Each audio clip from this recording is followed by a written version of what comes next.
When discussing harm within the Black community, it is important to distinguish between empirical patterns documented by national datasets and interpretive frameworks introduced by advocacy movements. One of the most influential of these frameworks is the concept of Black femicide, a term popularized by Rosa Page, an Arkansas-based nurse and the founder of the movement Black Femicide US. An Arkansas mother and nurse is getting national recognition for the research that she's doing on the murders of African-American women. She spoke with our Desmond Nugent about the work she's doing and her plans for the future. Rosalind Page says while she prefers her research be kept behind the scenes, is leading her to a march in Washington, D.C. Through her nonprofit organization Black Femicide Twitter page, hundreds of posts about the murders of Black women and girls. Because I saw the increase in violence within our community that's specifically targeted against women and girls. Of course, being a mom of 4 daughters, you know, that kind of struck home. It's a passion that has allowed Page to work with MIT researchers and the United Nations. From her research, 27 of 33 Black women were killed last year in Central Arkansas and 1,483 across the country. I'm still waiting on the FBI to compile their numbers, and if it's on par with 2020's, that means I'm looking at maybe an increase by anywhere from 200 to 250 additional victims. This framing has gained visibility through articles such as Sarah Gideon's Black Femicide, a silent public health crisis, which cites CDC data indicating that approximately 1,821 Black women and girls were murdered in 2020. That figure represents the total number of Black female homicide victims from all perpetrators. However, within online discourse, this statistic is frequently reinterpreted as evidence that Black men are killing Black women at extreme or escalating rates. Going through the comments, and there are men who are literally denying femicide when the statistics show that Black women are being unalived every 5 hours. But now that women are being unalived at the hands of Black men every 5 hours, it's mighty silent. On podcasts talking about gender wars, when the real gender war is the fact that Black women are being abducted, harmed, and murdered at nearly genocidal rates, and more often by men in our own communities. Often expressed through unverified claims such as X amount of Black women are killed every hour, or Black men kill Black women at a rate 3 to 4 times higher than any other group. The claim made in the Medium article is not factual. It repeats a statistic that does not appear in any CDC, FBI, or DOJ dataset. The statement that a Black woman is killed every 4.5 hours by a Black man cannot be verified, cannot be cited, and cannot be reproduced using any official homicide data.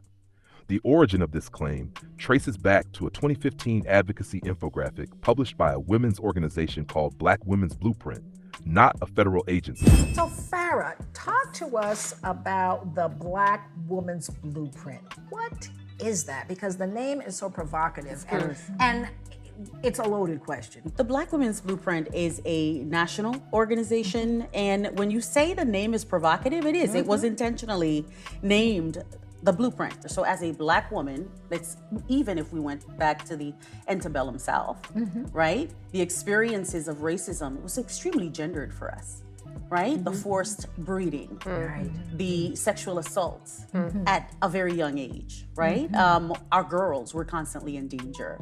And so slavery for a Black woman was very different than it was for a Black man. That infographic did not provide raw numbers, offender information, methodology, or a data source. And the estimate has never been validated by CDC, FBI, or the Bureau of Justice Statistics. For these reasons, the statistic used in the Medium article is not supported by verified data and should not be included in any serious data-driven discussion. Approximately 1,800 Black women are homicide victims annually. When solved cases are disaggregated, roughly 65 to 70% involve a Black male perpetrator. This produces an empirically defensible estimate of approximately 1,200 Black women killed by Black men per year. When expressed in temporal frequency, that number comes out to 1,200 per year, 100 per month, 23 per week, 3.3 per day, and 1 homicide every 7.3 hours. These are measurable, documented rates of homicide involving Black women and Black male perpetrators. They differ substantially from the hourly assertions that circulate through advocacy-based rhetoric. Within feminist scholarship and pro-choice advocacy, attitudes toward abortion generally fall into 3 major philosophical categories. The first position holds that a fetus is not yet a full person, but rather a developing biological organism whose moral status is incomplete. Under this view, abortion terminates a form of potential life rather than an established person. The second position acknowledges that a fetus is a form of human life, but argues that its dependent status does not override the bodily autonomy of the pregnant woman, meaning the woman's right to decide remains paramount even if the fetus is considered life. The third position maintains that the debate over fetal personhood is largely irrelevant because the central principle is bodily autonomy, the woman's authority over her own body and her right to withdraw physical support regardless of how the fetus is classified. This clarification is crucial because one of the most common rebuttals raised in discussions comparing homicide statistics to abortion outcomes is the claim, especially among Black feminists, that we do not consider a fetus to be a life.